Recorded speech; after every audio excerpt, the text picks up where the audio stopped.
here we are from Wiltshire in England, and we're with George Haas here. And there are some similarities that some people say that there's connection with parts of Wiltshire, Avery and things on the surface of Mars, which is of course preposterous because there's no way that man could be on Mars or any intelligent life could be on Mars. So obviously it's going to be a very short conversation because this is obviously an abomination. However, George might have some other things to say about that. So tell us who you are and what sort of work you've been doing, and then get on with the presentation, because the first question I want to ask, why is this happening now, George? Well, this program's happening now because you invited me on. But this whole interest in Mars has been going on for a very long time. And NASA has basically been dragging its feet, kicking and screaming all the way. They do release all of the images that they take. They're not really hiding anything like a lot of people think. They're like a photographer that goes around taking all these wonderful pictures and then takes them home and sticks them in a drawer. But you're allowed to go in his house and look in the drawer, but he doesn't talk about what's going on in that drawer. And that's basically what NASA does. And people like myself, independent researchers, we have access to the NASA archives. I mean, you yourself can go on. It's not very user friendly sometimes. It's very difficult to find these images. I'm absolutely certain that's not by design. Right. And I'll be a bit NASA sarcastic on this, but it's very serious. Yeah, and they have a propensity to change links and all the access to the images. They're constantly changing things. So you have to be really on your toes, and you really can't have a day job to do this. Has to be something that you do all the time. You're constantly chasing these things down. Just as a simple example for the audience, the face on Mars. I mean, they took a picture in 1976. They lied. They actually took two pictures in 1976. And they didn't take another picture. We're referring to the Viking pictures, which were... Right, the Viking pictures from the mid-1970s. Now, the whole controversy with the face, we didn't get another picture until 1998. I mean, that's pretty slow I think, science. Was it Mars Observer? One of the new probes that suddenly got there and then just stopped working. Yeah, the Mars Observer got to Mars and they lost contact. Or supposedly. did it go black? Well, there's a lot of controversy. I don't discuss any of this in my book. Okay. But at the time, this is, I think, 1992 or whatever, when it disappeared. And there was a lot of controversy. At the time, they were also working on the Hubble telescope. And the Hubble telescope actually had a program where they could transmit the pictures that the Mars orbiter took and they could be downloaded into the Hubble. And if you remember, they had trouble with the Hubble. They had the Hubble telescope, and then all of a sudden, it's not focused. We put it up there. Oh, that old focus problem. Yeah, the focus problem. And I'm sure it wasn't an inches and millimeters thing. No. Yeah, so they had to send a manned mission up there with to adjust it. And the theory is they went there and they downloaded the pictures that they took with the orbiter, so they could look at them without the public seeing them. That actually sounds plausible. It does, because I mean, how could they put an orbiter up there with a telescope and it would be out of focus? That's just ridiculous. But it gave them the opportunity to go up there, retrieve the data, and see what they had way before the public or even any other country could get it. In other words, this was not something that was transmitted. It was sort of on a hard drive type of a thing. Well, I think it was transmitted from the orbiter to the Hubble, so it was intercepted before it even got into Earth's atmosphere. So that's one of the stories, and it makes sense. So they were able to, because you don't want to go somewhere and observe ruins and things on another planet and show them publicly without even having any access to review them or get yourselves ready for that. So I think that was, let's see what we got on Mars, and then we can release things. And, this time release thing where we're letting bits and pieces of this information out. And that's where we are today. We have so much information. The new orbiters that they're putting up there, they're sending the data back as far as we know. And NASA is just release thousands and thousands of images a year. and it's very difficult to keep up with it, like I had Well, said. And I've been that's one way of keeping a secret. You tell everybody about it, and then they get lost. right. But I It's remember when Viking first happened. I remember there's a magazine here called New Scientist magazine. I was really following this. I'm a big NASA fan. I've got a Saturn V here, the Skylab Saturn V here. I'm into all this. But the picture published on New Scientist magazine had a blue sky, and then well, NASA had to make it a red sky. well, they do have color code calibrators on the landers that have a color code so they can adjust the cameras and keep everything copacetic. Mars does have a slight atmosphere. It has a bluish tint. It's not red. But of course, there's a lot of reflection off of the surface, which is, that burnt orange rust color. So you will get that reflection in the atmosphere. And also, we've had the little rovers take pictures of the skies, and we see clouds. I mean, this is documented through NASA's own photographs. So they do have very wispy clouds that are formed. So there's a low atmosphere, probably more than NASA wants us to know. But they can't hide all the pictures, although they do try. Well, there's all sorts of pictures of forests and stuff like that. Or I mean, is that down to relative scale of the pictures, or what? It looks like as if there's vegetation growing there. Yeah, there's a few pictures that were taken early on that show these banshee trees or something, these aerial views, and they took pictures like 3 seasons later, and they were gone. It was just like these skeletons of it. And it appears that there's foliage and then it dies. It's all part of seasonal change. But NASA couldn't wait to release the pictures of the banshee trees after they had all the leaves fell off, as I guess would be in the fall or winter when they died back. So they just looked like crumpled up branches, but they were still there.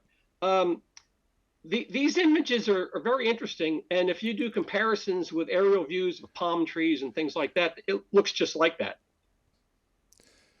But what got you into this? I mean, if you give us some background, I mean, why did you decide to look at pictures of Mars, or whatever else were you doing?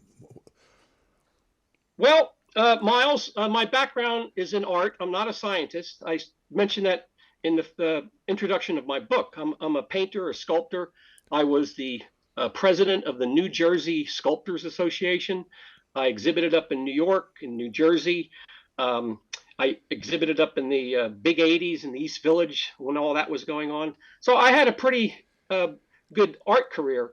And I had graduated high school in 1976. This was, as you know, being British, that was our bicentennial, 1976. Yes. Yeah, there was it was all a big fuss over tea or something. Yes, there was some kind of disagreement that we had. But after 2 years, the United States, if any of the listeners out there remember they're in the United States or they remember what was going on over here, it was a big publicity. We had all kinds of TV commercials. We had bicentennial minutes. They had a lot of reenactment programs on television. It was a big thing. And the Viking had sent up because it was 200 years, it was a duality. They sent up 2 Vikings, the Viking 1 and Viking 2 landers that took pictures around the planet. And they were supposed to land in Cydonia, where the famous face on Mars is, on July 4th. It was going to be a big symbolic celebration. We've gone from America to Mars and landing on July 4th. However, NASA says when they were taking the orbital pictures, they said it was too dangerous to land in Cydonia. So they ended up landing over in the Utopia area. I think people need to understand that the Viking was very sophisticated. It had 2 landers and 2 orbiters. So one Correct. was flying around taking pictures, and then they decided to land. It was a tremendous vehicle. Oh, yeah. And they were stable. When they landed, they couldn't move. They were no little rovers. They just took pictures, whatever was around the landers, which looked very vacant. They also had a tester on there to test for life. The one lander only had the capability to test for any kind of microbials or whatever on the planet. They had 3 official tests that they had. They didn't want to take the lander there with only 1 test. They had 3 tests so they could find if at least one of them found life. They'd know there was something going on there. And the one that found life, they said, oh no, that was incorrect. So out of What the were the three, one of tests? I the mean, I know you're an artist, but I mean, what were the tests that they used to determine there was life, as I opposed to things, chemical processes which happen, oxygen goes up or down or whatever. right, it was some type of chemical test, which if there were organics, it would have some kind of reaction. Again, I'm not a scientist. I don't discuss much of that in my book because Okay, it's very right. complex. And the only facts I know is that one of the tests did show that there was signs of life. But NASA quickly poo-pooed that and said, "Oh no, that was a faulty test." Just like you know, um, we couldn't land in Cydonia, we had to land somewhere else. The Hubble didn't work, we had to go fix that. A lot of these excuses. Well, So it's just very interesting. difficult up there, and who's going to prove otherwise? Correct. I think Now the somebody's sad thing is, sometimes called NASA never a straight answer. correct, Am and I being sometimes, unkind? well, there's a lot of things said about NASA, but the sad thing about the test for life, supposedly none of the data has survived. It's either been lost or destroyed, or it's no longer able to be looked at again, in that kind of detail. So, NASA did a lot of things like that. They, filmed over some of the lander footage with the Apollo program. So they had no sense of archiving anything. Oh, well, why would we need to? Because obviously, once they say something, it's God's truth, and we believe every That's word they correct. say. Well, back in the 60s, that was kind of like the thing they did. The old Johnny Carson show that people talk about, a lot of his programs were lost because they would just keep taping over the programs with the same tapes. And, NASA, I guess, using that as an excuse, they said, "Oh, yeah, we taped over everything. We have Well, nothing." actually, I mean, I was in the BBC. I mean, a 2-inch reel of tape, videotape, cost a lot, and Yes. it wasn't somewhere, And also, they throw the bloody things away. Oh, we've made one recording. We're never going to need to do another one. Well, speaking of throwing away things, there's a guy, Ken Johnson, who says that he worked with NASA, with the astronauts, and they threw away some of the tapes and the photographs and the actual paper prints of a lot of Apollo images that he took out of a dumpster that they just threw away. So, so there's a I history of think that. he's a distant relative of me, but we don't need to go there. Okay. But He's an continue. interesting guy. Yeah. I met him at a couple conferences. I think he did the LEM training, the lunar module Yeah, I think training, that's what it was. Yeah, and he has two books out. was it Grumman he was working for or whatever. Don't recall, but he has two books out about his experience, and he does show some of the pictures that he has in his collection. So continue. So, being an artist, graduating in 1976, I was right there in the middle of the summer of 1976 when they released NASA had a press conference. They said they found an odd head-shaped formation on the planet, and that was all the hubbub about the face on Mars. And a couple days later, they had another press conference. They said we took another picture, and it was just a trick of light and shadow, and it was gone. They never showed the other picture, and it's been a controversy ever since. But And then, I think there were 4 pictures. But they were very and that's how they were able to add. I mean, I've seen Richard Hoagland's tapes on this. well, basically, there's 2 really good pictures. There's the original one they released, and then a month later, they actually took another picture under slightly different lighting conditions. And that second picture actually had more detail of the feline side. The problem with the face on Mars is that it's not easy for people to look at and understand because it's not a picture of Frank Sinatra or Elvis Presley. It's a bifurcated face. It's got a feline on one side and a humanoid face on the other side. And this goes right back to Mesoamerican composite art. See, it's not your Western Roman classic Greek art where everything's symmetrical. What we're finding on Mars, which I discuss in my book, in my first 2 books, everything we're finding on Mars, Miles, is directly correlated to the artwork and the cultures of Mesoamerica. It's all composite art, bifurcated images, pyramidal structures, step pyramids, right out of Mesoamerican artwork. Actually, there's a researcher working on this from Luxor on Egypt, and they have a division between left and right in a lot of their artwork. and statues. So, Now that I've never seen. Usually Egyptian art, when they have bifurcated things, it'll have an animal head and a human body. They'll never have a split face that I've seen. That would be interesting to see. But this whole idea of two faces and composite arts, right out of the New World, American Indians, Peruvian art, South America, all this type of art is over there. And even Richard Hoagland wasn't even aware of this type of artwork when he was promoting the two-faced aspect of the face. I was the one that introduced him to all this Mesoamerican stuff, and it just blew him away that there was this actual artwork that you could compare it to. And so that's the difficulty with the face on Mars. People's eyes start to twitch, and they think if you have to explain too much, that you lose the audience. And the face on Mars is very complicated. It not only has the bifurcated faces, there's little pictographs and things hidden in the eye and all over the place. It's very complex. And it's easier for people to look at geometry, like the five-sided pyramid in Cydonia, or in my book, I have the Keyhole formation and all this geometry that we're seeing. Because as you know, Carl Sagan was the one that said intelligent life on Earth reveals itself through geometry and the regularity of its construction, straight lines and all. So that's where you have your. I think Carl Sagan was blowing whistles, but in a very constricted environment, like Patrick Moore in this country, a great astronomer. No, he wasn't an astronomer. He was a great, anyway. It's very difficult to blow whistles when it's very politically incorrect to blow whistles. Well, yeah, Carl Sagan was very aloof about talking about these kind of things. But when we get to the PowerPoint presentation, we can look at some of the pyramids that Carl Sagan had noticed. But the other thing is the statue, the mile is common. Is that correct? That the sides of these things are in miles? Yes, everything seems to be about a mile or larger. Because Mars, you have no gravity, very low gravity, and you can build large things.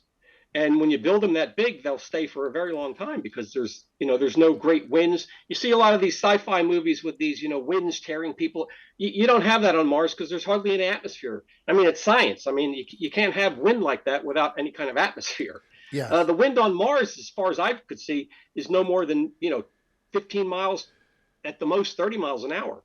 And you're not ripping things apart. There's no water erosion. So a lot of the things, I don't know if you've seen the book yet, but a lot of the things I'm talking about in there are pretty well preserved. But I think the point is based on the architecture argument here that a mile is a mile here, and why would it be a mile up there? That it seems there's some kind of a connection with Well, there's a lot of connections between the sizes of things and the design of things on Mars that we're making comparisons of here. It seems like a template. It's like the great architects. You have the Masonic idea. With the great architects of the past. That somehow this is all handed down. And one of my friends he's an image analyst. He's also mentioned in the book. He does a lot of measuring of the structures for me. He said it's commonality of the measurements. It's like when you go to Home Depot here in the States, you buy 4x8s, 2x4s. Everything is a certain size. So that's going to dictate what size and dimensions your home is. And usually, if you're building a development, all the homes seem to be what they call cookie cutter. They're all similar sizes, and we're finding the same thing on Mars. A lot of these things are all very similar in size. But does that have a deep relationship with what people call sacred geometry? I mean, Pythagoras was all into a lot more of the deep depth of all this. Oh, yes. And structures will be strong with this type of thing, or they're not strong with that kind of thing. Well, yeah, and that's, pyramids are very strong. Your four-based, temple, the pyramidal shape is really very secure. And with Earth, we have a lot of four-sided pyramids. Mesoamerica, Egypt, there's pyramids in China we've discovered. Yeah. They're all most of them are four-sided. Either they're square or rectangular. But on Mars, we're finding that a majority of the formations that we're finding on Mars, these pyramids, are three-sided. That seems to be the big draw on Mars is this tetrahedral. I think there's another set of interesting things called at Elysium. Is that right? Oh, yes. Elysium, that's where, if you want to start the PowerPoint, that's where we start with Carl Sagan's pyramids in Elysium.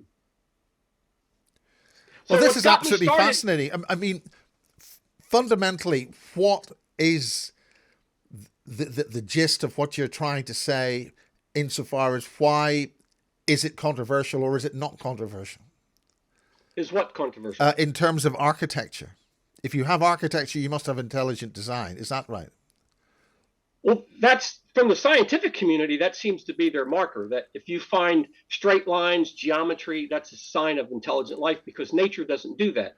You certainly don't find a lot of that on Earth, because this is a living planet. We have wind, erosion, seasons. If you build something, it'll just deteriorate, and in 100 years it'll be gone. I think the only But thing on that Mars, survived a lot of the pyramids and those star forts that are all over the place. But I yes. don't know. I mean, they're nothing as old as the pyramids. Well, it's interesting you brought up star forts, because probably a quarter of the formations I discuss in the book are shaped like star forts, because it's very defensive. Star forts were built, in military compounds, and that's part of the history of Mars. My theory is that Mars was used as an outpost. It was a defensive area for this culture that came into our solar system and set up camp on Earth. And when they set up camp on Earth, kind of like Zecharia Sitchin's story with the Anunnaki, they used the available man, they made workers, and then they set up outposts on the moon and on Mars to protect their culture from whoever they were probably a runaway culture that ran away from some other threat in their galaxy or whatever. They came here, found Earth, beautiful paradise. And that's why we have these structures, very militaristic things built on Mars, and the things on the moon have been destroyed. So whatever happened, my theory is that when this culture came here, set up camp on Earth, eventually the culture they were running away from found them. They had wars on Mars and the moon. It's kind of like the old theory with George Bush during the Gulf War. It's better to fight them over there than over here. But I think what happened was whoever attacked them destroyed the bases on Mars. That's why the little rovers driving around, we're seeing all this machinery and things that are blown up. And on the moon, that was all destroyed. And the culture that was here had to abandon Earth because they were found out. And they left. And they left us humans to sacrifice ourselves here on the planet Earth. And eventually, we go to the moon and we go to Mars and we realize, hey, we were there already. But Mars seemed to have a blast wave. I think it's 2 isotopes of xenon or something, which is a signature of nuclear weapons. Well, that is the research of Dr. John Brandenburg. Right. He's a physicist. I think he's a plasma physicist. He's written a few science papers about this. The thing about Xenon 129, that's a signature for artificial nuclear explosions. That started to raise here in the States and other countries that started to do nuclear tests. And Brandenburg found, doing research through NASA's files and all of the data that he collected doing his research, all the way from the Viking mission. The Viking orbiters had atmospheric detectors that could read the atmosphere, and they found a signature of Xenon 129 back in the Viking days. So they knew that something happened to Mars all the way in the 70s. And this data has been reconfirmed in later missions that had these atmospheric snifters on them. And his theory is that the bombs were dropped above ground, kind of like at Nagasaki, in Utopia and probably the Cydonia area. And this was part of this war that went on, which I talk about, this culture that set up bases on the moon and Mars. And somehow it was just destroyed. Well, let's get on with your presentation. This is fascinating. I mean, you're talking to a convert here, so I'm trying to maybe ask a few controversial questions as to why we would think about this. Well, Miles, my new book is The Great Architects of Mars, and if it's okay with you, I don't know if you've been following this over in England, but the Joe Rogan program was talking about a square foundation that they had found in Arabia Terra on Mars. Are you familiar with that? We have a colleague here who is mad at Mars, and he was showing that at one of our conferences in the summer. So anyway, Miles, this is a MOLA map of Mars, kind of like you have the United States and Europe, these flat maps that people look at, to see where they're located in the world. This is a MOLA map that NASA produced of the surface of Mars. It shows depth. The blue would be the bottom of the oceans. That's the lowest. The purple and pink and dark brown, that's the highest points. So this is the area that this square foundation is found in, basically right in the center of the planet. Over here, this is where the famous Cydonia is, basically right in line. And over here, this is where the Elysium is, all these things we're finding on Mars, Miles, appear to be within 30 to 40 degrees north and 30 to 40 degrees south of the equator, all in the sweet spot. The same idea of finding civilizations here on Earth. Most of them are, just slightly above and below the equator area. Are you there? Yes, I'm being quiet. Oh, okay, Miles. If you want to, this is the I see that. This is the original. This is the original Mars Global Surveyor image from 2001 that everybody was talking about. Myself and other researchers like myself, Richard Hoagland, other people, we've known about this since 2001. This is old discovery. We've all known about. I don't know why this appeared out of nowhere and everybody's talking about it in February of 2025, 24 years later. But this is the famous now square foundation that they're finding. Now, the interesting thing is it's partially buried in silt and dust and dirt, but you can readily see the north and south corners here. And this lighter area, this hasn't been enhanced. There are some images out on the internet that people see that people have lightened and darkened, but this is the original right off the NASA website image from 2021. This is the new Mars Reconnaissance high resolution image of the same area. And you can see it's still there.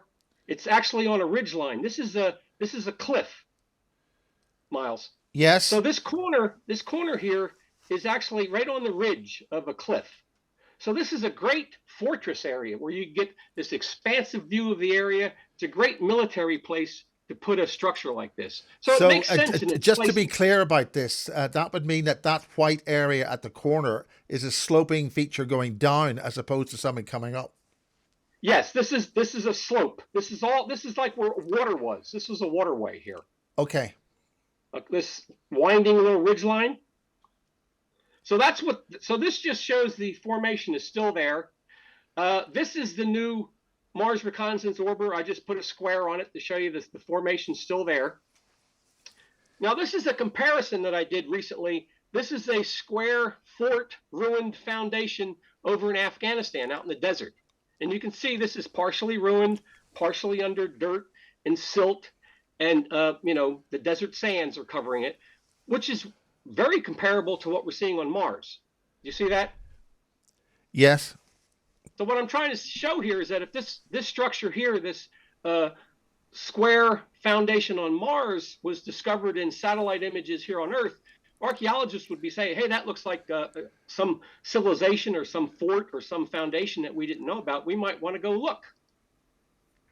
Now, they've done the same thing, Miles, with the LIDAR. Are you familiar with the famous Mesoamerican White City, which was supposed to be the city of gold that the Spanish found when they came over here and then it was lost?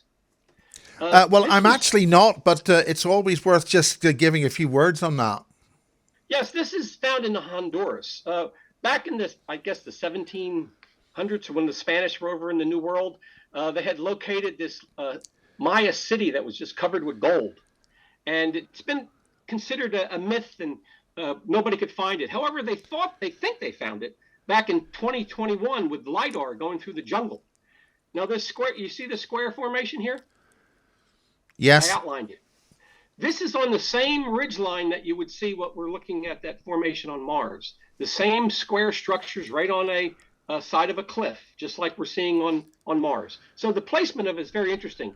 Now, the interesting thing about this structure on Mars and this square foundation here in the White City in Honduras is that in some of the reports recently, when everybody's going crazy over finding this square formation on Mars, one of the newspapers, Forbes magazine, actually got a hold of a NASA scientist, and they asked him to give his evaluation of this structure. And he said it's no way that this is a square formation because it sits on the edge of a ridge. Right. The silence is there purposely because that's exactly what we have on Earth is things being built on. Are you familiar in Israel, Masada? I'm not personally, but even if I was, could you still explain it? Well, I guess I don't have a picture here, but that's it's a Roman fortress that was built right on the corner of a ledge, just like this. So this is a common military defensive construction that cultures do. So it would almost seem even more supportive information or supportive data that the formation on Mars was also placed there for some type of defensive means. So that's my little spiel about the square formation on Mars. Now, I mean, it's obvious to anybody who's looking at this that it's intelligent design, but NASA isn't allowed to say that. NASA isn't saying it or isn't allowed to say it. Well, they tried to obfuscate. They try to, look over here, don't look here. But then sometimes they give you information like him saying that it can't be a structure because it's on the ridge or it's on the edge of a cliff. And if you go out looking for structures like this on the edge of a cliff, you find a bunch of them. So it's like either he doesn't know anything about archaeology and history, or he is trying to divert our attention. Or would he be negatively? It's a bit like if you negatively attract attention to something, you are not attracting attention.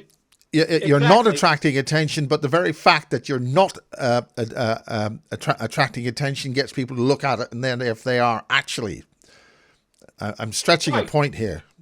No, I know what you mean by him saying that it can't be artificial because it's on the ridge line of a cliff.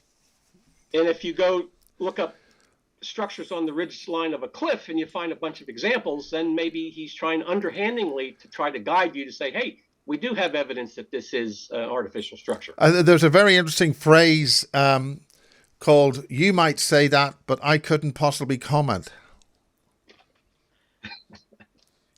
That's interesting. Yes, that's from the House of Cards. It's a TV show, and this is the way NASA operates. Now, there you're back. Yeah. So my book opens up. I give a short history of aerial reconnaissance when we developed aerial balloons that we could go up and look at the terrain. Militaries in France, United States, we used balloons to go up and take a look at the battlefield, see where the enemy was. And with the advent of the camera, they started taking cameras up into the balloons and taking pictures. And then, of course, we had the airplane. They took cameras up in the airplanes. So we started to take all these aerial views. And I'm just trying to let the reader know that just as we were taking pictures of the surface on Earth, and we didn't know there was a lot of things going on here, that's what we're finding on Mars. Now, what I talk about here first is the famous Chinese pyramids in Xi'an, China. Yeah, I'm sure you've seen pictures of those from Google. Yeah, there's quite a few of them, and I gather they're planting trees on them, so they're not there anymore. Yeah, they're trying to plant shrubbery and all this greenery, so when you fly over, it's hard to see them. They're preserving them, but they're trying to hide them, which is kind of weird. This whole rumor in mythology started back in World War II with a pilot. He got off his course during World War II, and he flew into China area, and he photographed this famous picture. This was the White Pyramid that he photographed out his window. This was published in the New York Times newspaper, got a lot of attention. They couldn't confirm it. Later on, China says, oh, no, we have no pyramids. So this was just relegated to the, ancient mystery books and things like that. Everybody thought this was a hoax. There's no way. What sort of scale is that relative to the pyramid in Egypt or Cairo? I don't know the exact footage, but it's nowhere near as big as the pyramids in China. But these are pretty large pyramids. I mean, I've seen pictures of people next to them, and they're pretty large. They're very big. I think the And problem with the Chinese is that they've got the first dynasty and nothing happened before the first dynasty.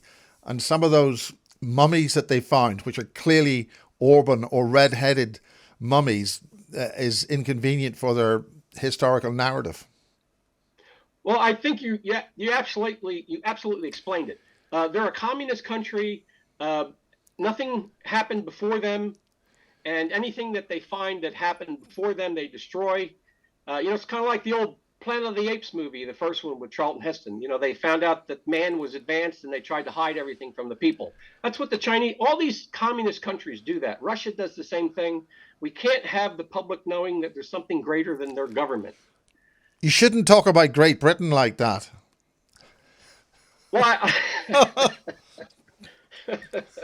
well, it's contagious. Yes. But the people will know when it's their time. That's basically how a lot of governments think. So this thing was, like I said, thought to be a hoax. That was until we had Google taking pictures of these pyramids in China. So then all of a sudden, China said, "Oh yeah, those pyramids. Yeah, we have pyramids." Oh, it'd be those pyramids that you're talking about. Oh, those pyramids. Why yes. didn't you say so? Right. And as you can see, they're all over the place. And they look very textured because, like you said, they have trees and plants and things on them. So just as we don't know what's going on Mars, a lot of people don't know what we got here on Earth. So pyramids seem to be universal. They're all over the place. The listeners or readers out there, or people that are listening, you go on the internet, you can find just about every country has some ancient structures that look like pyramids. So it was like a universal thing. So now we're moving on to Mars. And we had talked about Elysium earlier with Carl Sagan. This is where the famous Carl Sagan pyramids are, right here in Elysium. I used the map just to give people a mental idea of where we're looking at on Mars. These pictures here were taken in 1972. This was the Mariner 9. This was before Viking. The Mariner 9 took these pictures. They almost look like X-rays. They're very high contrast pictures, very sharp. So you can actually see this three-sided pyramid here.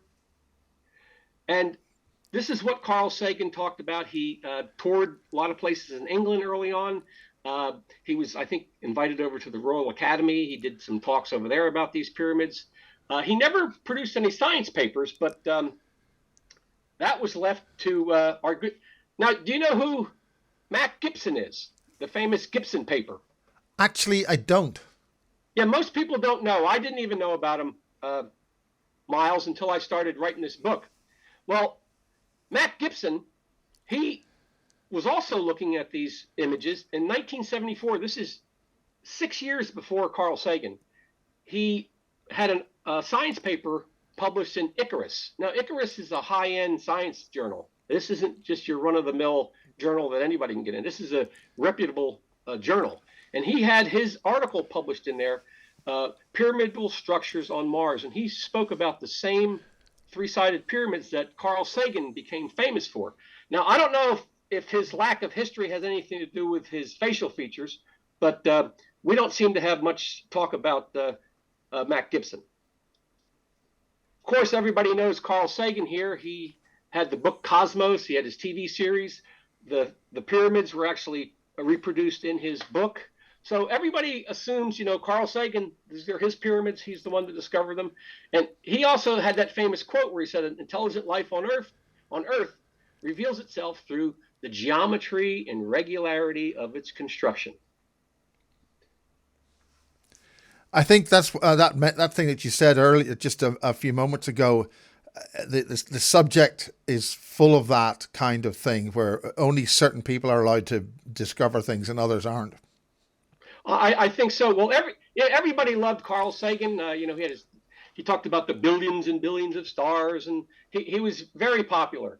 And he was pressed on these a lot of times in interviews, and he was very, foggy about making any kind of statements about this. Now, this image here is a Mars Reconnaissance CTX image on the left, and on the right also. These are two other three-sided pyramids. Now, what does that mean? You mentioned what type of image there. What does that stand for? These are NASA, the Mars Reconnaissance Orbiter camera. The CTX images are like context images. They're lower resolution as opposed to the Mars Reconnaissance high-rise camera can take images that the resolution is remarkable. It can photograph something as small in the image. You can zoom down to look at something the size of a Volkswagen. So it's very high resolution. This is the CTX camera on board, which takes lower resolution pictures, but these are still sharp. Now, Carl Sagan never got to see these, Miles. He died in 1996. These were taken in, I think, 2007 or something like that. Oh, quite some time later. Yeah, the only pictures I have the examples in my book. He saw the original Mariner 9 images, and then in 1976 he saw the Viking took, I think, one picture that captured that area, and they were terrible. Foggy, they were grainy, worse than the Mariner 9 pictures. So Carl Sagan really never got any resolution about what he was looking at. The best he got to look at was the Mariner 9. The Viking image was not as good. And these were, like I said, released much later. NASA has taken probably 20 images of this area. There's lots of pictures to look at. And it's unfortunate that he never got to see those. And as you can see, the spines, these are very sharp, three-sided pyramids. Nature doesn't make that. Usually, pyramidal mounds that you see are conical. They're very smooth. They make, like a cone. Nothing like this with sharp corners. And these are very, mathematically correct. Now, speaking of star forts that we were talking about earlier, these are in the same area, Miles, as those other three-sided pyramids. These are five-sided pentagonal pyramids. And they're very geometric. Do you notice this one on the left? Very similar to this one on the right. This one here is about half the size of this one. They're very similar in their design. Now, just on the face of it, looking at these two, I mean, how does something like that get produced naturally that almost look identical? And these are like on opposite ends of the area, filled in the middle with all these three-sided pyramids. Now, when I'm comparing these, I call the star shields, and then the little one, Star Shield Junior. In the center is a Fort Santa Teresa, which was built in 1776. And you notice it's almost the same design. It has the bastions on the corners. That's because this is a defensive fort. And I'm thinking these structures on Mars were probably built in a very defensive manner also. Which means a war is going on. Right. We talked about Dr. Brandenburg's theory about the Xenon 129. And yeah. I'm sure a lot of your viewers and listeners out there have seen some of the Mars rover that drives around taking these pictures, a lot of rocks and things. And then, of course, every once in a while, there's something that looks like an old machine, looks like a toaster, something very mechanical. They do not look like rocks. They look like things that have been blown up, sometimes bits and pieces of architecture that have lines and artwork on them. It's very, very bizarre stuff that's all over the place. But these are much larger. Again, these are probably like a half a mile long. These are very big. Now moving on to a different area, Nepenthes. This is Nepenthes Mars. This is one of my favorite places. It's just a little further down from Elysium. But again, Miles, notice it's in this light green area. This is next to the shore. Everything we're finding is next to the water. Just like you'd have here, building a civilization, you want to have ports coming in, you want to have access to water, navigation. So a lot of these we're finding right next to the shoreline. Here's another star fort. Isn't this remarkable? This I call starburst. It's amazing. Now, I'm comparing this with a star fort. This is Fort Henry, built in Tennessee during the Civil War. And it's almost identical. It's like what they would call a doppelganger. I mean, it's remarkable. You even have the little buildings inside here where you have the armory and the barracks and all the supply rooms. You have the same thing here, 3 little mounds inside this fortress. It's remarkable. What do you think of that? I mean, are we looking at something which is basically intelligent design and it's been blown up? Yeah, this is in pretty remarkable shape, the one on Mars. And what I find interesting, Miles, is you see this flat area in the design? You almost have that same thing echoed here. I mean, it's just totally bizarre. It's as if the same architects that were building these things on Mars gave this template to the cultures on Earth to build our structures. this lost connection that we have with Mars. This here is another pentagonal formation, a five-sided pyramid, which the steps going on in the center. Again, very symmetrical. Again, so I mean, this makes the D&M pyramid actually common almost. Well, yeah, there's a lot of five-sided pyramids all over the planet. The D&M pyramid, the problem with that, Miles, it's like the face. The D&M has been damaged. On the eastern side is collapsed, but it was at one time a nice, beautiful five-sided pyramid, but it's damaged. So, you know, a lot of these early scientists put a lot of work and effort in trying to convince everybody that this was artificial.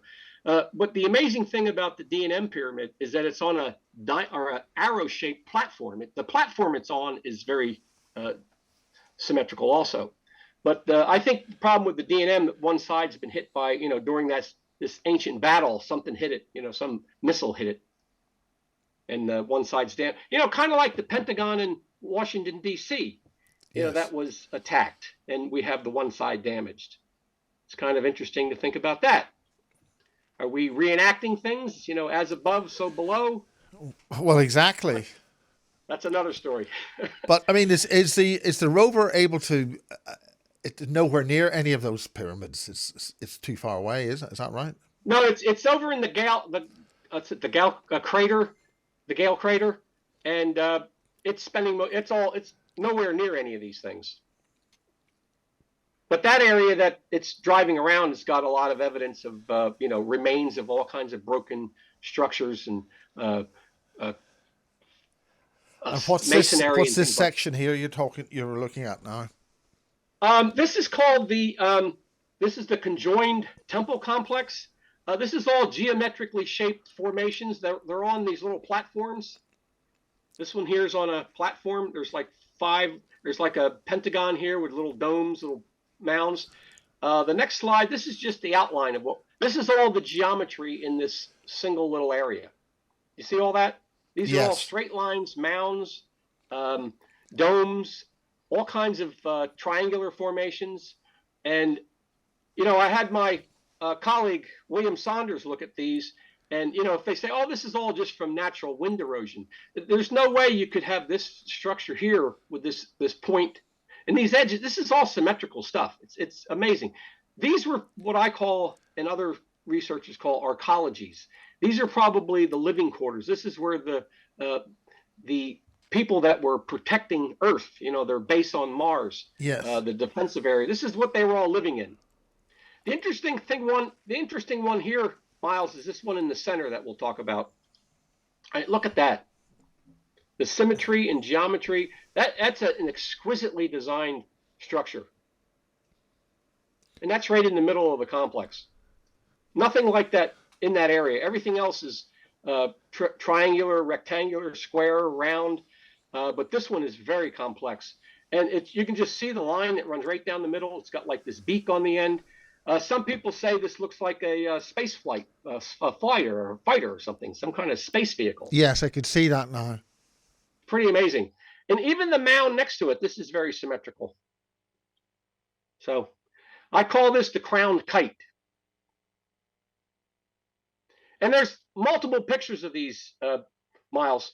Like I said, the CTX camera takes tons of pictures of these. So we can look at them and see them in different times of the year, different lighting conditions, and they stand up. And I show multiple images in the book. What sort of scale is this? What sort of size is that? This is not as big as the face on Mars. This is probably like a half a mile. But big. That's big. Yeah. You know, Earth's terms. This is at the bottom of the complex, Miles. Let me go back. That's a shoreline. There's a shoreline there, isn't there? Is that right? This looks like this was all underwater, and these are little islands. You see this shape here? That's what we're looking at now. That's this one here. That's at the bottom of the complex that comes down. This formation on the right, that is a American Indian mound. It's on a platform with a rectangular rod platform and this circular dome, just like we see on Mars. Almost the same design. It's got a platform. This is a circular mound with the rod-shaped rectangular formation here. And this is just a drawing of a mound on Earth. It's remarkable. It's fascinating. Yeah, so I try to do this in the book, showing side-by-side comparisons of what we're finding on Mars with their comparisons of the similar type of architecture found here, right here on Earth. This is, again, one of my favorites. This is in the same area, a little further down from that main complex with all of those, the track of mounds with all those little structures on them. This one's more isolated down by itself. This is what I call an elongated hexagonal mound. This here, I'm just doing an outline showing you the geometry of the inside. Now, if you're looking at this, Miles, this is a mound. That's not a depression. That's a mound. That's up. Right. Is your eye adjusted? It's very important, yes. Yeah, some people see it and think it's a hole, but that's actually a mound in the middle. Now, that structure on the far right, that's Arayban Hoik, Turkey. That's on Earth. This was Is that anywhere near Göbekli Tepe and all that stuff? It may be. I don't know. This is in the same area. This is in Turkey. Yes. And this is a huge mound that was built, centuries ago. And this picture on the far right was taken by the Corona satellite in 1968. It was the spy satellite. And they also used the spy satellite when they were taking pictures of Russia and everything with their military buildup. They were also using it to take pictures in the Middle East and all the other areas. And this is a fantastic picture. And you can see, Miles, they almost look identical for what we're looking at on Mars. Isn't that scary? How do you do it?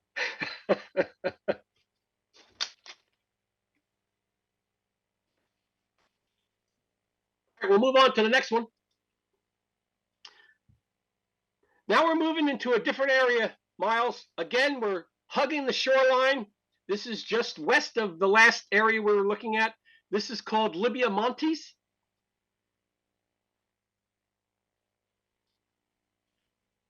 Now, Miles, this is the what a lot of people have seen before. This is the famous Keyhole structure. Now, this is an amazing formation. This was found by a colleague of mine. He had sent out members of the Society for Planetary SETI Research a heads up that he had discovered this in one of the NASA releases at the time. I think this was back in 2013. So this was a little over 10 years ago that this was actually released. And there's a lot of pictures of this. This image here is from the Mars Reconnaissance Orbiter, the high resolution picture. And it is just an exquisite example of geometry. These lines here that are on the side, you can see that are just etched into this structure. And it has this wedge shape on the one end, and then this circular mound on the bottom. NASA, when they took this picture, they actually called this an exclamation mark. Kind of be funny, I guess. But keyhole structures and exclamation marks are very similar. But keyholes have more cultural significance because they go back to a lot of ancient cultures.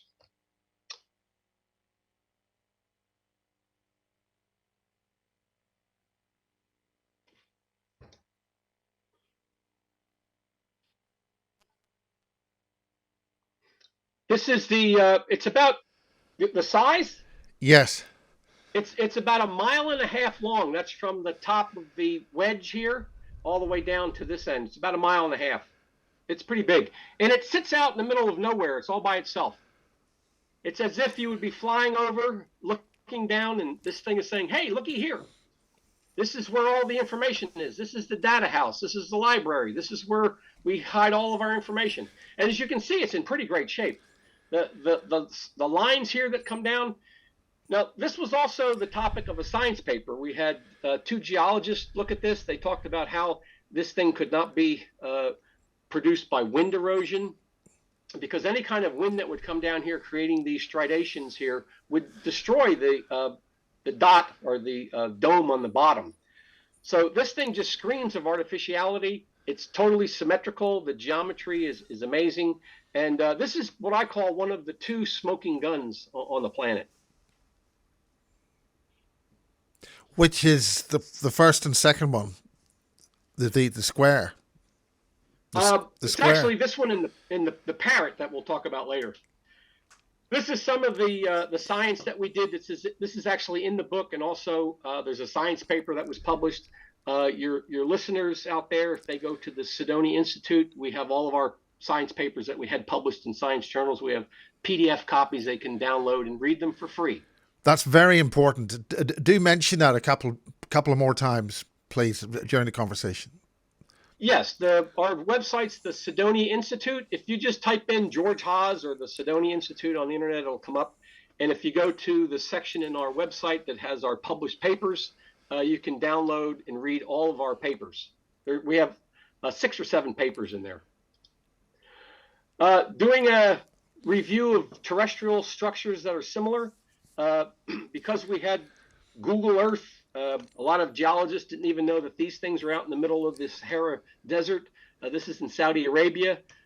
These are what they call keyhole tombs. Elites were buried in these back in the old days. And again, they have that same keyhole shape. You have the dome on one side and, of course, the wedge on the other. So these were used as burial tombs. Now, this one here is another that knocks your socks off there, Miles. This is a view of the Keyhole Formation on Mars with the Kufan tomb in Japan. They're totally identical. I mean, there are a number of people who are saying that they fled Mars. They have memories of this happening. I mean, this is nothing you can produce scientifically, but it's getting, when people are saying, yes, I remember having to escape Mars as a child in a previous life.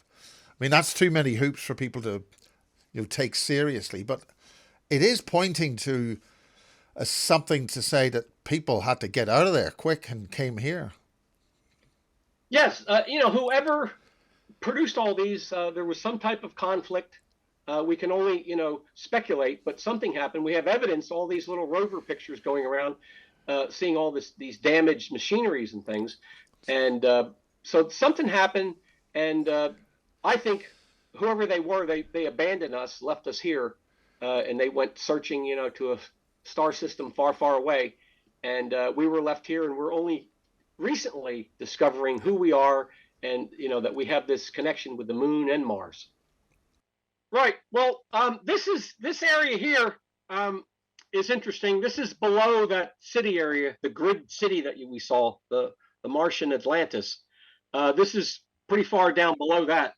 Well, this area is called Atlantis. It was called that, in the 50s or whatever when they started giving names to these areas. NASA, when they did all of the names of the stuff on Mars and the moon, everything has, Roman names, Greek names, mythology. Yes, stuff like there's that. a very strong theme on that as part of the system of naming, and why there's yeah. If you want to go back to the Cydonia area with the naming of Cydonia, where they found the face on Mars and so-called city and all the structures there, the D&M pyramid, the word Cydonia is interesting because Cydonia goes back to the master builders. The word Cydonia comes out of the Bible with King Solomon's temple. King Solomon's temple in the Bible was built by the Sidonians. And in the Bible, it's spelt with a Z, the Zidonians. They were the master builders of the Bible. But that also connects with the jinn. King Solomon mastered the jinn and the angels or something. That's very... Well, yeah, that's a different story. But when he employed the Sidonians to build the temple. And also in the United States, we have Sedona, Arizona. Yes. That's that magical place where people go there because the weather is great and they have good vibes. And I think it's 5,000 feet above, and it's great. The magnetic fields and all kinds of things that are there. Yes, so, I've been there. It's wonderful. So I find it's interesting that the first place we find structures on Mars is in an area called Cydonia, which is mentioned in the Bible. You have the master builders. So that's kind of like a play, what I call the book, the great architects of Mars, because these are all connected to the great architects. And this whole area with Atlantis, that this area that NASA calls Atlantis, we find this city, that grid city. This is below that. Now, this area, Miles, these are pretty highly deteriorated. All you see here, the structures are gone. We're just seeing the foundations, kind of like that. There's two halves of Mars. One is basically looks as if it's taken blast damage from something. I mean, the whole side of it. Is this the blast? Is this the side which has taken that blast damage? I'm not sure. That's a very good question, but there seems to be a lot of small meteor impacts here. So when we first started looking at this, there's 5 structures. There's this triangular one. There's this arrow shape. There's another triangle. And here, this is called fractals. These are all squares, one on top of the other, layered on top of the other. This is the outline of the formations we're looking at. I just, outline them simply. Yep. And they're talked about in the book, all the dimensions. James Miller, who's an image analyst, he does all the measuring of things for me in the book. And he found that, when you measure from this corner to this corner, it's the same as this corner to that corner, this corner to this corner. This is the same distance from here to there. And so all of this common measurements are in these structures. It's the commonality of the measurements. They're either twice as long or half the size. So he discovered, and that's all mentioned in the book with the dimensions. Are we dealing with miles and yards, megalithic yards, or anything like that? Do we have something which ties it to its furnace? These are all smaller structures. It's feet. These are much smaller. These aren't big 1.5 mile long structures. We had to zoom down to find these, like the grid area. The grid structures, like I said, are like about 25 feet square, which would be like the size of a small building. This is just a comparison of, this is that the temple of rectangular blocks that I call here, that's on top of this mountain. These are all repeated rectangles. You see that? Yes. Over here, this is in Tucson, Arizona. I found this doing my research here, looking for comparative structures. These are fractal structures that were found out in Arizona. They accidentally found these when they were digging a new highway, and they started to dig down to put the macadam down, and so then they had to end construction because they found an ancient American Indian settlement. And all of these, they're called pit houses. They were one built on top of the other. See this small one here? There's a larger one here. This one's built on top of that one, just like we see here, all these built on top of each other. So it's just, again, showing comparative structures. And these are called fractals. In geometry and nature, yes, you find repetitive images or pattern. This is below that first set of 5 structures we looked at. If you go down, this whole area was taken on a long strip that goes down from when we saw the little grid city with all the little compartmentalized areas. You go further down that strip of image that NASA took, we found that first Atlantis 2, District 2. This is District 1. This is what I call District 2. Again, we have all of these foundations that are popping up here. We'll just quickly go. This is the outlines. And again, these are the same measurements, Miles, that we saw in the first set. It's the same set of measurements. They're all similar dimensions, which is pretty interesting. This chevron is very interesting up here. In the book, I do a side-by-side comparison of a chevron fort that looks just like this. And it even has that same little imprint up here that's in the one here on Earth. This is the last stop of the book. This is the Argyre Basin. This is directly, the Cydonia area on Mars is, I think, over here. So this is directly below that. Again, this would be a huge ocean here. This would be a larger one over here. And this is a port city that we find right here right next to water, where the water would be. This is the famous Parrot. Have you seen the Parrot geoglyph? No, I haven't. Sorry, no, I haven't. Seen this one. I'll let your eye adjust. I can see. This is a profiled view of a parrot. He's got his wing up. he's got his one foot is up in the air. This Yes. is right here. This one here is down. You can see the ankle, his toes.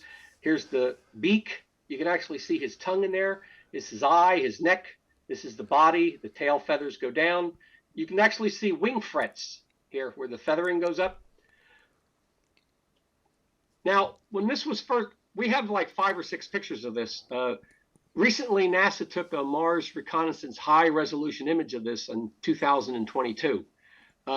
We've had 2 science papers published doing an examination of this formation, Miles. And what size is it? This parrot is a mile from the beak all the way to the tail here. That's about a mile So it's long. not something fossilized or something? No, this is actually a geoglyph. This is a structure. Now, the phenomenon we find is that we find all of these defensive structures and these settlements on Mars, and then we find a lot of these geoglyphic formations. Like we have on Earth, American Indians, they did mounds that were geometric shapes. I mean, are we talking Nazca lines, the sort of things there, the formations and plains in Nazca? Similar to that, but the Nazca lines were basically just a linear thing etched into the surface. These are actually 3-dimensional sculptures, highly detailed. Miles, this has 22 points of anatomical correctness. That means we've had 5 veterinarians look at this and go through the numbering the beak, the eye, the neck, the mound where the body is, the elbows, the wing frets. So there's 22 points that are anatomically correct. They're in the right shape, right size, right position to make this a parrot formation. Now, if you were to look up and look at stuff that they call pareidolia, which is like, you think you're seeing something. You look up in the sky and you look at a cloud gazing. Normally, all you're going to see is a silhouette. That kind of look like. Well, I think the only thing that's actually valid in that is when you see Bart Simpson or Homer Simpson in the sky, because that's real. If you were to see something like that, that somebody would have to do that. But see, you and I, most people, we don't have to be a meteorologist to know that when you look up in the sky, that's a cumulus cloud. That's a different type of cloud there. And then when you see lines, they're from airplanes. We know that's artificial, that airplanes make these contrails. So you don't have to be a scientist to figure that out. Yes. And if you look up in the sky and you see an X, that somebody put an X up there. If you see a smiley face, we have airplanes that come around here and they do, I love Lucy, or I'm in love with Mary. They have an airplane write the sky writing. So we all know that's artificial. That's not natural. And it's the same thing with, I think, looking at geology.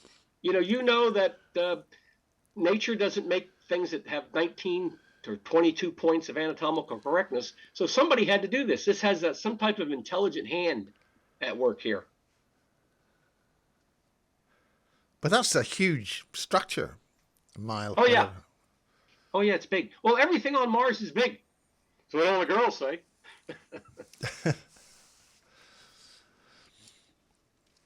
But I mean, I'm looking at that, I'm seeing it, but it's got a difficulty having a penny drop. It's there. So, but what has made it like that? Well, digging deeper, earlier we talked about that we found that a lot of these structures on Mars have a direct correlation with the Mesoamerican art, like the face on Mars with the 2 faces. Feline, human. This is also what I believe. Now, taking a closer look, did you notice that he has a dart in his beak? You see the dart? Okay. Right there? Yeah, there's a dart. Well, he also looks like he's dead. He's on the ground. He's got his wing up. He's dead. He's been killed. Now, interestingly, that's Miles, yeah. It looks absolutely. As your brothers there, the Monty Python, what we have here is a dead parrot. Yes. He's not dead. He's just sleeping. He's resting. Yes. The old parrot routine. Yeah. So what I think is that this is a representation. That's the plumage which does it. This is a representation of the Maya principal bird deity. He's part of Maya mythology. He goes all the way back to the creation times. He's mentioned in the Popol Vuh, which is the Maya Bible. Now, the principal bird deity was also called Seven McCall because he was also a representation of the celestial stars, the Big Dipper, which have 7 stars. So he was also referred to as Seven McCall, or the principal bird deity from ancient times, from the beginning of creation. Now, during that same time, we had the hero twins, mythological 2 boys that were around during the creation time. They went around hunting for deer and birds. The principal bird deity stole the sun, and he hid it. And he was sitting up in the middle of the world tree. This is all written down in Maya mythology. So the principal bird, he was a devious guy. He stole the sun. And so the hero twins went hunting for the principal bird deity. So they saw him sitting up in the top of the world tree, and they had blow darts. That's what they hunted with. So the one hero twin, one brother, Hunapao, I think his name was. There was Hunapu and Hunapao. He shot the principal bird deity, and he shot him right in the beak, right in the mouth. And so we have a dart in this bird's beak. So the principal bird deity fell to earth. They killed the principal bird deity, and they retrieved the sun. So, the world was saved. Now, this story about a bird stealing the sun is also echoed in American Indian mythology. They talk about a crow that steals the sun, and he puts it in a little box. And these similar hero twins retrieve the sun from the box. It's a similar story, changed a little bit. But what we're finding on Mars is a lot of things like this, Miles, that seem to be mimicking or telling a story. These geoglyphs are like illustrations of history, things that have happened. Now, I don't know if these things were produced on Mars after the destruction of Mars, that whoever was here wanted to leave us some type of message about our history. And they put this pictographic history on Mars with the face on Mars, this Parrot, other geoglyphic formations that tell the story of who we are and where we came from. And this is just one of the images that tell that mythology. I think that there's a lot of sense there. I mean, do you think the ancient peoples of North and South America did originate on Mars? Is there any memory on that, or stories? I think they have stories because whoever built these also instructed the people of Mesoamerica. And that makes a great segue into the last chapter of the book. This is found in Mexico. This is a ancient Maya city that's built in the shape of a parrot. You see the parrot wing? Yes. So this is just my copy of an archaeologist that did the surveying of this ancient town, Utatlian. And it's amazing that this is, a pictographic image of a parrot. And it's like what we're finding on Mars. Where were we? This is just an American Indian. This is a Hopewell Indian copper plaque. Basically the same presentation that we're seeing on Mars, a profile of the parrot bird, with his feet down here, the beak and the tail. Just showing this similar type of artistic motifs. But it means it's in the system. It's in the inner knowledge of our race memory, for want of a better term. Yeah, somebody told us about this. Now, I'm as confused as you are about why are we finding all this stuff on Mars. Now, in the year 2000, I lived in New Jersey in the United States here, which is right next to Pennsylvania, which is the town of Philadelphia, was about an hour from my house. And on weekends, I would go over to the University of Pennsylvania and attend Maya glyph workshops.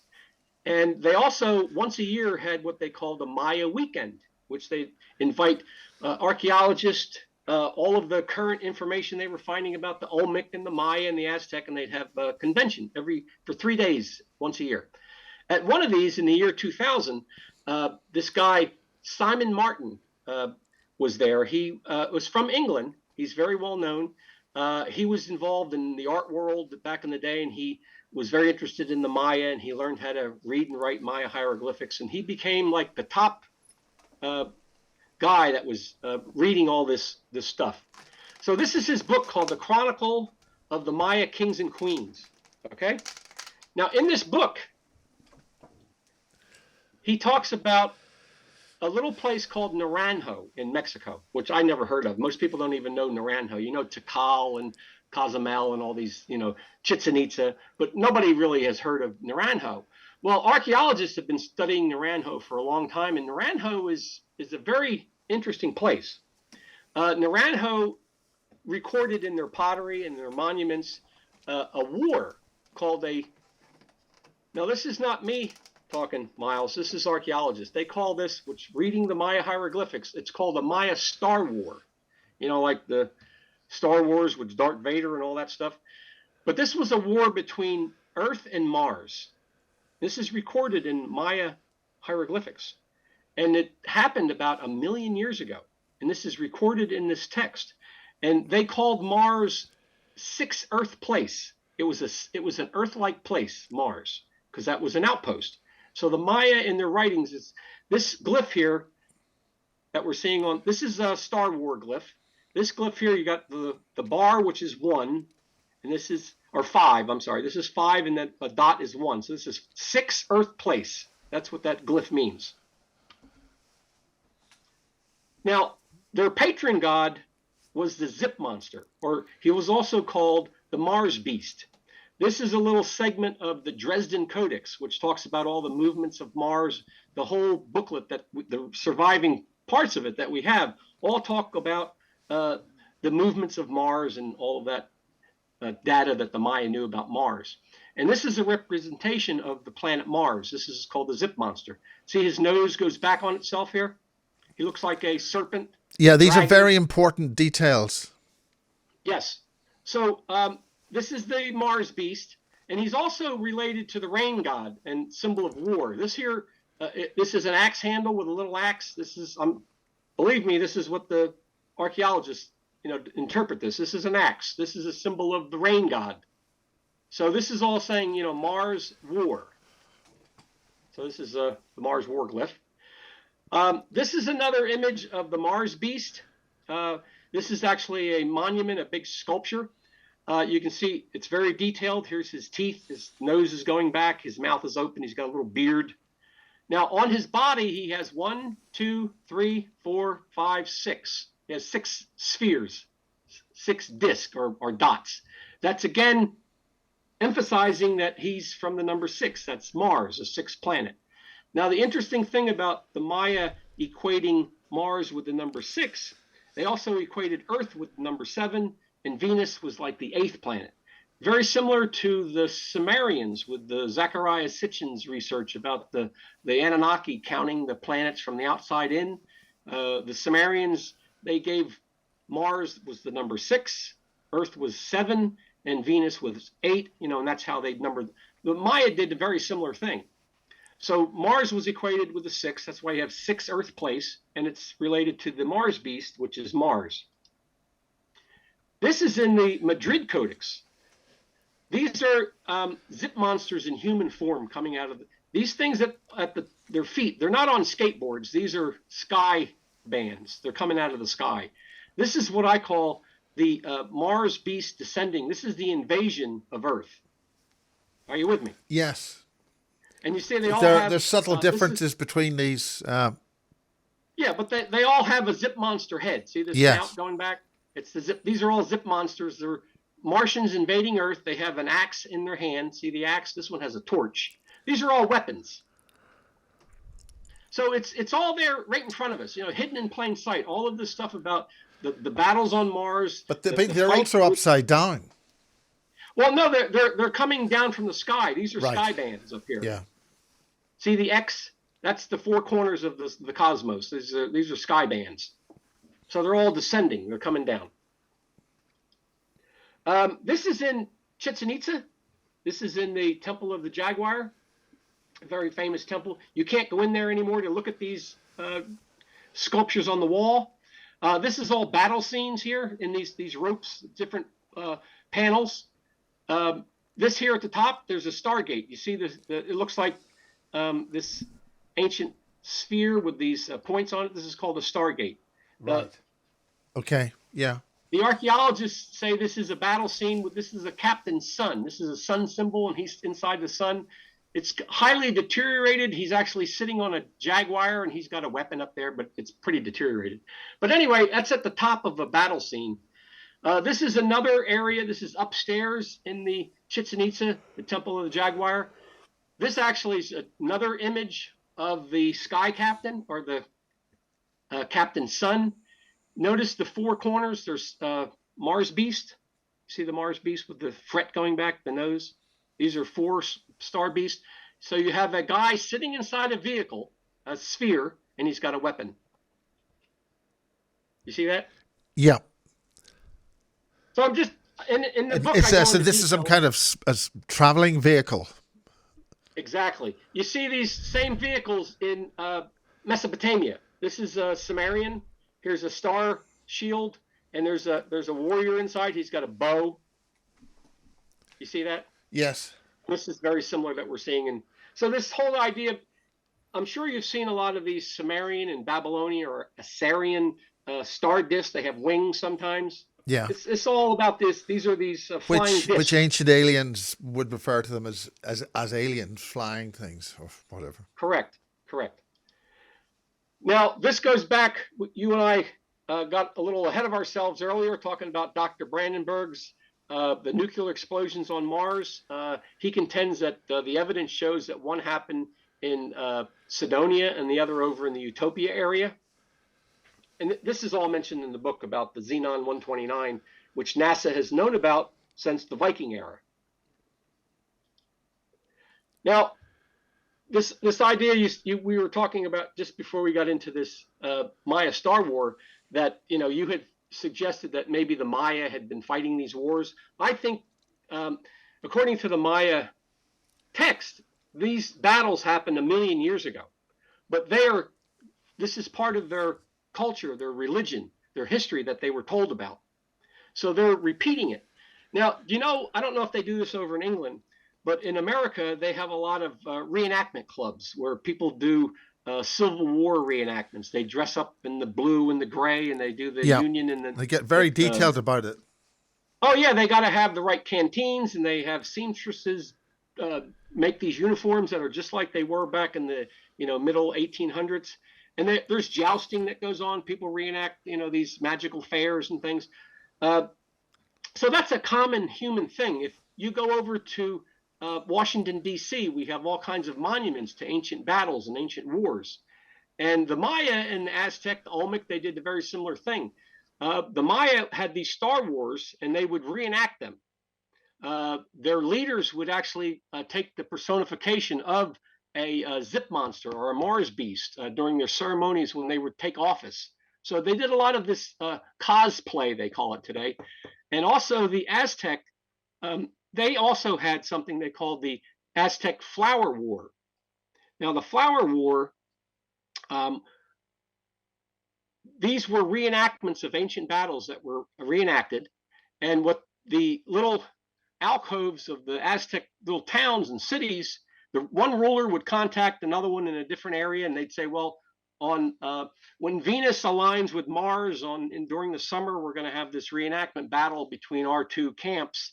And they would dress up like eagles, and one side would dress up like jaguars, and they'd have these battles. And they wouldn't kill anybody; they would take captives. So these were just ritual reenactment battles that they would have between each other, because this was all part of what the gods wanted them to do.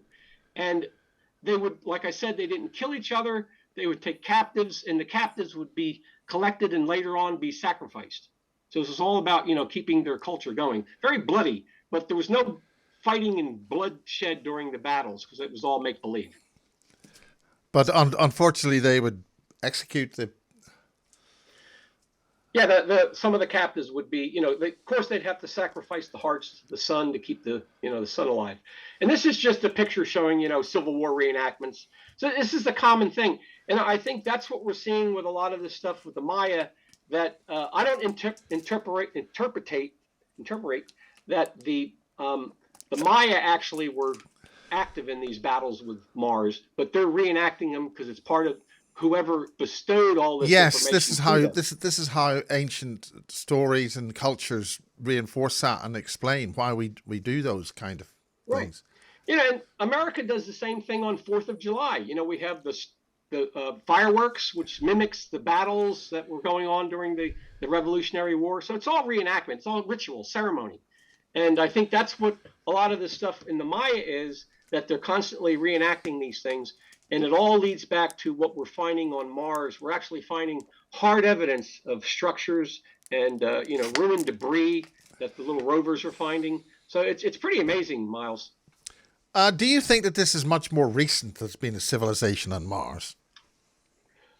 I don't think it's that. I don't think it's that far long ago. No. Well, 1,000,000 years ago isn't not really that long ago. I'm talking 12,000 years. Well, the Maya also talk about another event happened on Mars with the Star War. The Star War, they have 2 dates that they have recorded. One is about $880,000, $880,000 years ago, which is almost 1,000,000 years ago. And the second date they talk about is about 22,000 years ago. Two events. So there may have been 2 different time frames when there was battles going on Mars. So the most recent would be about 20,000 years ago. I mean, we have our disaster cycles here, which are 12,500 years, or double that. Right. And what I'm suggesting is that might coincide with whatever was going on Mars. Because all the planets are changing at the moment. Even Saturn's rings are beginning to dissipate. And we've had this major alignment. Isn't that odd? Yeah. Isn't that weird? And we've had this great alignment, at least last week. Right. That was very nice. We're in some kind of times when things are going to go a bit AWOL. Well, it's a good time for my book. Well, you better get the book out there quick, but you obviously have. Okay, continue with this. Is that? Well, I end the presentation. This is part of the murals that are up in the upper floor of the Temple of the Jaguars at Chichen Itza. This is on the right. We have a sky captain. He's got a weapon in his hand here. He's sitting in one of these discs. And the guy next to him is riding a serpent. He's a serpent rider. That's what the archaeologists call them, these serpent riders. These guys are in battle in the sky. Right. The serpent symbology of things there's a lot of symbology in this, obviously. Yes. And of course, at some areas, and I think Keyhole, there are some of the representations of the serpent people that people have found in the Maya hieroglyphics with these guys with serpent heads. So that all falls into the whole conflict about some species of aliens or the serpent culture. You find them in some of the artwork of the Sumerians, the serpent beings. We have them in Mesoamerica also. Well, so I mean, this is the point. There's obviously very clear in our ancient cultures of some kind of battles in the sky of some kind.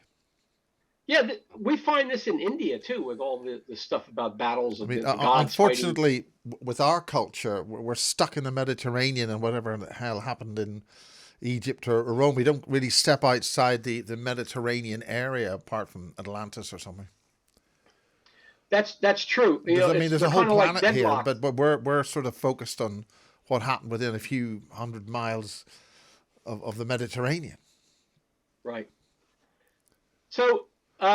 These paintings, this is a watercolor of the murals. Now, back in the early 1900s, a young archaeologist, her last name's Brenton, she was allowed to go in there and do these watercolors. And you can go online and just look her name up, Adelia Brenton, and she has all these beautiful watercolors of the murals. Are these her watercolors? Yes, this is her watercolor of the murals. Right. These were done in like 1905. Oh, right. I think that was the way things were recorded. You went in there and you made an artist's right, because they didn't have color photographs or anything. But she was a great artist, and thank God she was allowed to go in there, Miles, because contemporary reviews of this area. They're all peeling off the walls. You can hardly see anything. Most of this stuff is gone. It just fell off. It's gone. Because Is that because it when was people, opened? It was opened up to the pollution today. well, it was opened up early on when archaeologists were going in and out and looking at things, and then somebody noticed that, hey, this stuff is because our breath affects the walls. Yes. And the paint would just start peeling off more and more. So they closed it up. And but thank God, like I said, we have her paintings, because we would have never seen this battle here with this serpent rider and the what they call the. But the if that was captain. peeling off that easily, maybe they were sealed off to tell us that, or maybe the atmosphere at the time was quite different. Well, anybody that familiar with wall murals, they're pretty fragile. You got to be careful with them. We're around to like I always use the example of Mount Rushmore. Mount Rushmore, we're constantly repairing it. There's a whole group of scientists and engineers that take care of Mount Rushmore because it gets cracks in it. They have to go up there and fix it. If nobody was monitoring and taking care of Mount Rushmore, in 100 years, the noses will be falling off.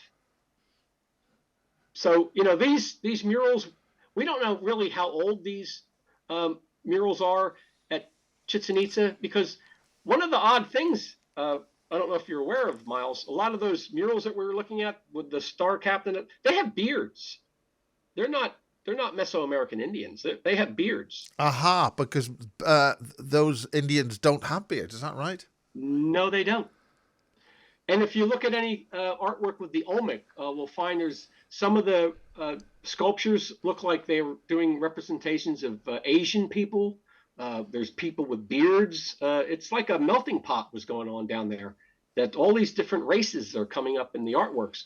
But a lot of these artwork at Chichen Itza, and especially, have beards. And that's a whole different time frame. So that's a very good point. I mean, that must mean as civilization has moved on and people's moved from one place to another, it must give a dating aspect to it as well. Well, yeah, it's kind of like that dilemma you were talking about with China. They found the red-headed, bearded people in those tombs out there, and they, wanted to hide that from the public. How did they get over there? The book's been put out by Bear and Company, which is a subsidiary of Simon and Schuster, which is I'm elated that I'm part of Simon and Schuster. You can get the book on Amazon.com. You can order it right through Bear and Company. Bear and Company is the same publisher that did the Zachariah Sitchin books. Right. Okay. They were his original. They've been around for a long time. I'm very honored to be part of their stable now. Well, actually, that's a big deal. That's a big deal. Well, it's been really great having you here, and I like to do this sort of thing. Try to get the author or the presenter to get as much detail as possible and get that in the can, so to speak. So I think it's absolutely fantastic, and I didn't realize it was that soon that your book had come out, and this all seemed to be happening really fast. And I think with this kind of information is going to give a much greater impetus for people to spend the money to get to Mars and see what's going on there. Well, I think you're right. You got to give the public a reason to go there.